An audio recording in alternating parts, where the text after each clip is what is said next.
How y'all doing? This is going to be a bit of a long one, but we'll get through it. It's been brought to my attention that, a lot of people, they go to church and they sit in the pews and they pray, they bow their head. And then, there are also, people gather in the circle and do the whole pray thing. And there's nothing wrong with that. But when you're alone or at home, we're to prostrate ourselves before the Lord. And I don't think a lot of people really understand or know what that means. And so I'm going to give you a quick breakdown. As a Christian, we follow the Son. And so, somewhat allegorical, but we literally are to follow the Son. Okay, so it doesn't matter if you wake up in the morning at 6 a.m. and rising in the east, or if it's 9 p.m. and it's setting in the west. You face the sun. Now what that means, you can pray anywhere, but you get down on your knees, you bury your face, hands in front of you. Now you can see, but we're here in front of the ground. This is the mantle, this is the head. Okay? That is your altar. That is where you put your pain, your burdens, what you're carrying. That's where you put your offering. And so you kneel right here. You bury your face on the mantle. It's that simple.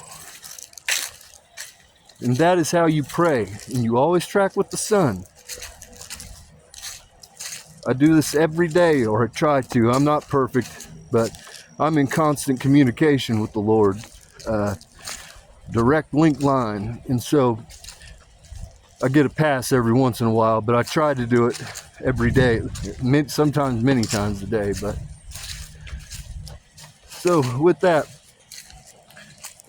I'm going to go to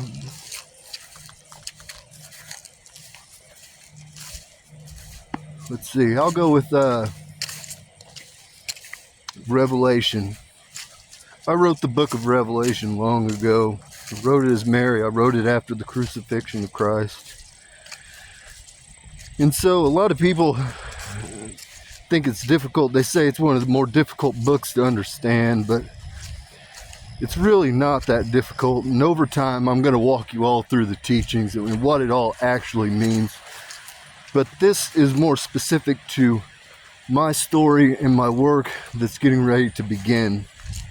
And so we'll start with, you guys got a Bible, read it yourselves at home. Revelation 2 and 3. And that's kind of where we're at right now in this story. And so it addresses the 7 churches, and then it has it says 7 stars, and then 7 candlesticks. Now, in that, it also speaks in various parts of a 7-fold angel. The 7-fold angel is me. My gematria numbers are 777 in Hebrew. So, just to clear that up, because that's relevant. Now, what this is these 7 stars. It's figurative and literal, okay? There are 7 names that I'm going to be giving out. Not all of them are superstars, but they're stars in their own right. But I was literally there when these 7 people, who are actually angels, they're Elohim, different classifications. I was there when they were all created in different star clusters. There's 7 clusters they come from. I'm not going to delve into that because that gets deeper, but that's what we're talking about here. And the 7 candlesticks are because these 7 are the anchor for the eternal flame. I am the eternal flame, the Holy Ghost. So they are the 7 anchors responsible they're responsible for different parts of judgment when the trumpets sound and things like that. So, but that's irrelevant right now. So I'm going to start off by dropping off their name. Sorry, it's going to get loud here for a second. Got a car going by. I'm on a bridge.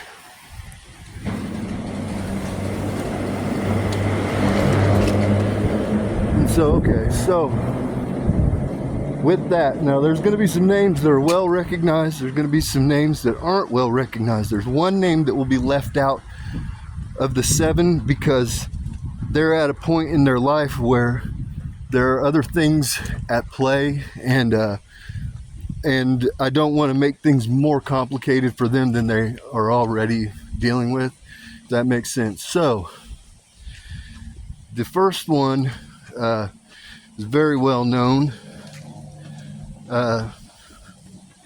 God kept telling me for weeks and weeks that there was a superstar, a Grammy Award winning superstar that was following me, kept saying this and saying this. And I had no idea what the hell he was talking about. And I just kept praying for clarity.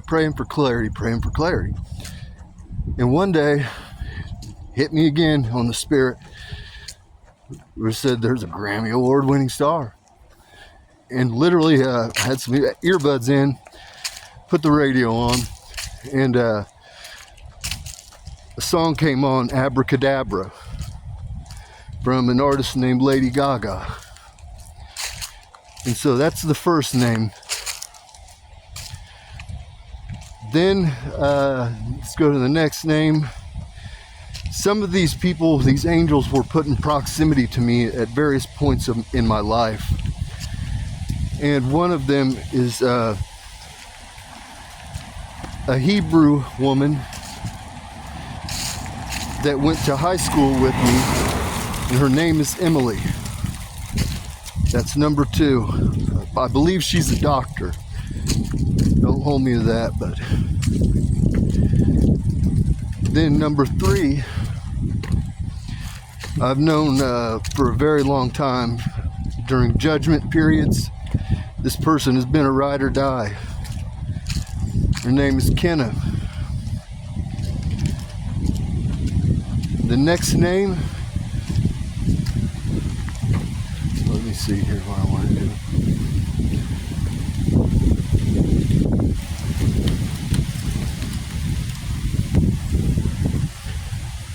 Actually, I'm going to leave 2 names off right now. So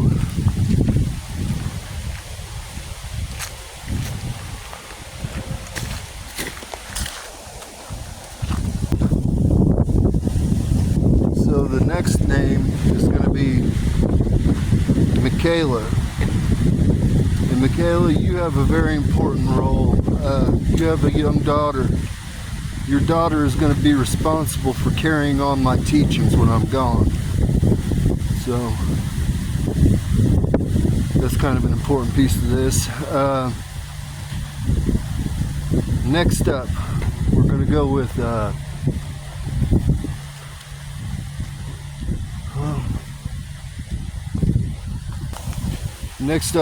go with Millie Curley, prophetess, Black Pearl. And lastly, I have a WNBA player named Sophie. Now, a lot of people, Pearson, read my field, and by all means, I'm an open book. Go do what you do. To the spiritual community, to the prophets, prophetesses, protect these people at all costs. Some of them have children. I don't want to find their personal information being released or their fields being read in such a manner that it endangers them. Like no nonsense, like the line, it's a hard line in the sand. I've already deployed Latulu. That's what I know her as, but it's what kind of modern day, they call it named Lilith. So that's who I've deployed to oversee these women. These women have been ordained and chosen and stamped by God. So understand who it is that you're toying with and who you're messing with. These are not normal women. They have very specific roles. And yeah, they're going to be protected at all costs.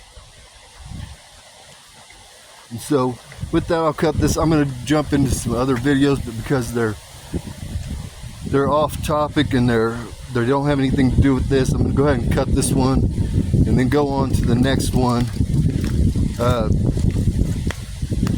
Yeah, so with that, peace be with you, blessings be upon your home. I hope you all have a great day. Enjoy this weather. If you're in an area like me where it's starting to get cooler, getting to see all the leaves change, life is good. Even on the bad days, life is good. I want you all to always remember that. I know a lot of people are going through hard times. They're going through struggles. Those are the tests. Sometimes just because you give your life to God, or you're walking and you're doing what you're supposed to do, you think, oh, it's going to be rainbows and butterflies. Shit, everything's going to go great. And for the most part, your life will tend to go towards the better side. But there's always the anomalies, always the things that pop out of nowhere. And a lot of times these are hurdles that might slow us down or bumps in the road. But understand, sometimes on your journey, you have to be set aside. God has to take you and set you aside. In my case, in 2012, I was a drug addict. I was a junkie from hell. And I was going to die. Zero doubt I was going to die. And so I ended up having to go do some prison time. And in that prison time, I also did 19 and a half months in solitary confinement in a literal, like an 8.5 by 6.5 cell where I was fed through a slot. And so I've done hard time, but I understand what it is to be set aside. Now, most people don't go through what I've been through, but the point is, it's easy to get down and get focused on the pity and the poor me and all that.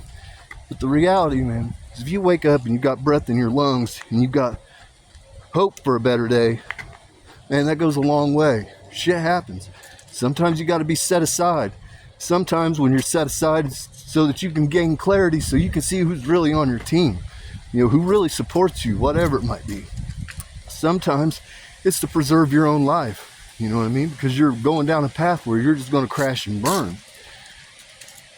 So I want you to hold on to that. Sometimes shit doesn't go your way, but you're being set aside. And if you believe in God, you believe in Jesus, understand that there's a path being made for you. You might not know what it is and know where it's headed and know where, how you're getting there, but it's being laid out. That path is being made for you. It's being prepared. And so, but it's not ready. There's all kinds of pieces, all kinds of variables in life that have to fall in line along that journey, so that everything there, when you're able to walk and move free and go forward, that path's all lined up and set up for you. And so I want you all to hold on to that. I know times are hard right now. There's a lot of people struggling. But understand, there's people being set aside and the path's being prepared. It's being prepared for you right now. So with that, I'm going to end this.